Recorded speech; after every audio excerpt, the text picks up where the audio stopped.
el tema, y en esta ocasión vamos con los especialistas en materia educativa. Para ello me da muchísimo gusto saludar esta tarde a Fernando Ruiz, director de investigación de Mexicanos Primero. Fernando, ¿cómo estás? Buenas tardes. Hola, buenas tardes, Jimena, muchas gracias por la invitación. Pues arrancamos ya este ciclo escolar 2022-2023, esperado por muchos, por los niños que ya querían regresar a las aulas. ¿Cómo los tomarán estos nuevos cambios en cuanto al contenido específicamente didáctico, este nuevo modelo educativo que se propone desde el gobierno federal? Insisto, los cambios didácticos que estarán enfrentando los pequeños y las pequeñas. Sí, muchas gracias. Mira, estamos en un panorama bastante complicado porque, aunque la buena noticia es que después de 2 años de no tener un inicio de ciclo escolar normal, en esta ocasión pues tenemos afortunadamente la reapertura de la mayor parte de las escuelas, pero lo que sí los maestros van a encontrar pues un panorama bastante complicado para implementar una serie de disposiciones que vinieron a complicar el panorama. Hay que recordar que en este ciclo escolar 2022-2023 que está iniciando, las escuelas se encuentran con la existencia de 3 planes de estudio, el de 2011, el de 2017 y ahora el de 2022, lo cual no facilita para nada el trabajo de los maestros, porque las escuelas, tú recordarás que en 2019 esta administración decidió decidió congelar la reforma de 2017, de tal forma que, por ejemplo, tenemos en el caso de primaria, tenemos el primero y segundo grado trabajando el modelo 2017, luego tercero, cuarto, quinto y sexto están trabajando con el modelo de 2011, y ahora con esos cambios pues vamos a tener en la aplicación del de 2022, lo cual significa mucho trabajo para armar las planificaciones, los grupos que pasan de un grado a otro. De repente los maestros tienen que hacer circo, maroma y teatro para adaptar los contenidos del plan a las necesidades de los estudiantes, en lugar de que sea a la inversa, en lugar de que sean las necesidades de los estudiantes lo que determinan el contenido. Y esto me parece que no es un panorama adecuado para un inicio de clases tan importante como el que estamos viviendo ahorita.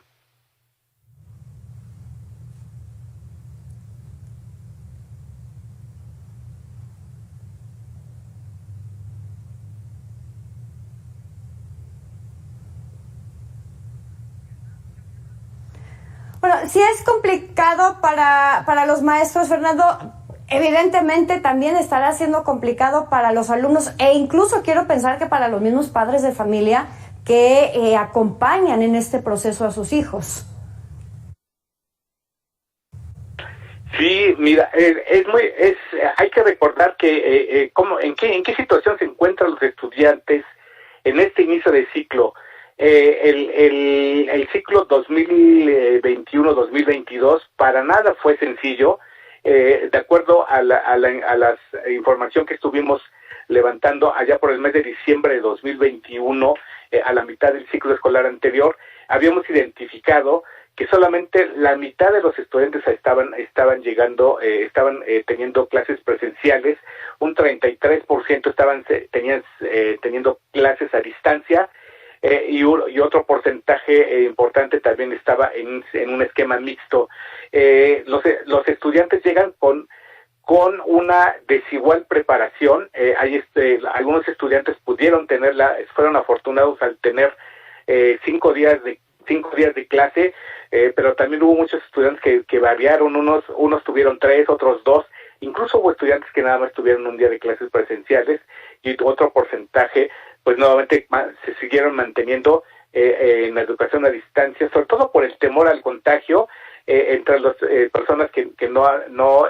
querían ir a las escuelas. Pues casi la mitad lo hacían porque tenían miedo a contagiarse, y esto dificultó mucho. Ustedes recordarán que en la mitad de las entidades federativas no iniciaron en el mes de agosto del año pasado, iniciaron más tarde, luego tuvimos una interrupción a principios de 2022 y luego a finales al finales del ciclo escolar, pues hubo un recorte de tal forma los estudiantes pues llegan con una preparación desigual y además con una situación socioemocional que tampoco ha sido del todo aclarado por las autoridades educativas, que me parece que también son un elemento que complica mucho la situación, porque la situación socioemocional de los estudiantes no se arreglan con un par de clases ahí que les preguntemos cómo se sienten. Se requiere toda una estrategia que permita que los estudiantes se encuentren en las escuelas un ambiente adecuado para sus aprendizajes, y eso es lo que estamos viendo, uno de los principales retos que que está presentes en este inicio del ciclo escolar. Fernando, entonces ustedes consideran que lo que se tendría que haber hecho de entrada antes de estos nuevos modelos educativos sería regularizar a los chavos, llevarlos al mismo nivel, porque ahorita tú lo comentabas, hay unos que se atrasaron y otros que se atrasaron mucho más. Entonces, insisto, se tendría que buscar primero nivelarlos, y de por sí traíamos ya un rezago importante antes de la pandemia, y ahora con esto pues aún es peor. Así es, la estrategia de las autoridades me parece que no ha sido suficiente, porque lo que ellos, en lugar de presentar un plan para la recuperación de los aprendizajes, lo que presentaron fue al inicio del ciclo escolar anterior, y es la misma propuesta para este ciclo escolar, de un programa en donde de 2 meses, en donde se buscaba que los estudiantes tuvieran un repaso de las clases del ciclo anterior, y eso me parece que es insuficiente, porque no estamos hablando de que los estudiantes tengan un atraso en el manejo de los contenidos. Se trata de que perdieron aprendizajes fundamentales. Estamos hablando, por ejemplo, en el caso de matemáticas, de chicos y chicas que no pudieron o no están aprendiendo a hacer sumas, a hacer restas, a hacer divisiones, a hacer operaciones sencillas con fracciones, que fueron elementos que nosotros identificamos como que no aprendieron, y tienen que tener un reforzamiento de estos aprendizajes, porque no los tuvieron, y aquellos que sí los tuvieron y que se encuentran ya en tercero de secundaria, pues los perdieron. Y en el caso de lenguaje, pues no pudieron comprender textos de tercero y cuarto de primaria, y me parece que estos son elementos que no se remedian únicamente con clases de repaso al inicio del ciclo escolar, sino una estrategia mucho más importante para poder reponer estos aprendizajes que no lograron consolidar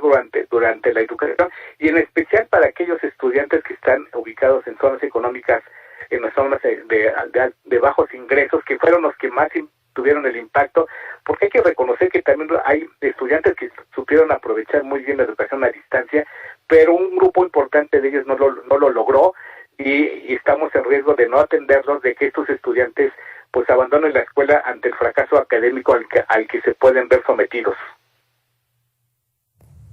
Justamente eso iba, Fernando. ¿Cuál es el futuro que se podría vislumbrar para todos estos pequeños, estas pequeñas que no logren recuperarse, no logren llegar al nivel en el que tendrían que estar ante la falta de una estrategia? ¿Cuál sería el impacto para su vida adulta y también el impacto en el mediano y en el largo plazo como sociedad y como economía?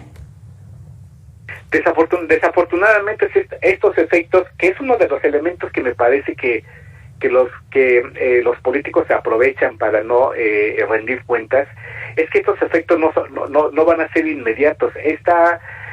pérdida de una generación, esta pérdida de aprendizaje de toda una generación, desafortunadamente no lo vamos a ver el día de mañana, ni lo vamos a ver el año que viene. Esta pérdida la vamos a ver en los años posteriores, terminando incluso la presente administración, y va a ser un impacto muy muy fuerte, porque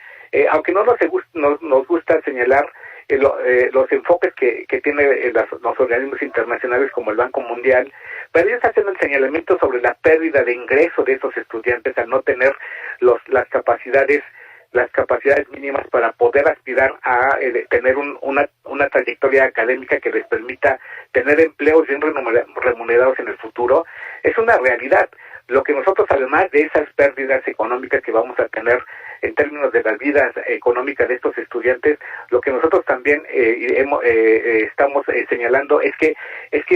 hay una violación de sus derechos, de los derechos que estos tienen. No solamente estos derechos se cumplen con que les ofrezcamos un lugar en la escuela, sino que donde les estamos fallando es que en su asistencia a la escuela ellos puedan tener los aprendizajes a los que tienen derechos y estos son los que no se están cumpliendo, y esto va a tener un impacto muy fuerte en términos económicos y un impacto, lo más importante, es en la vida de ellos. Fernando, muchísimas gracias por esta entrevista, por esta información tan valiosa que nos das y que tendría que tener ocupadas a las autoridades en materia educativa para evitar justamente este impacto en el futuro lejano, pero un impacto que se verá en nuestro país. Fernando Ruiz, director de Investigación de Mexicanos Primero, muchísimas gracias por esta entrevista. Al contrario, muchas gracias.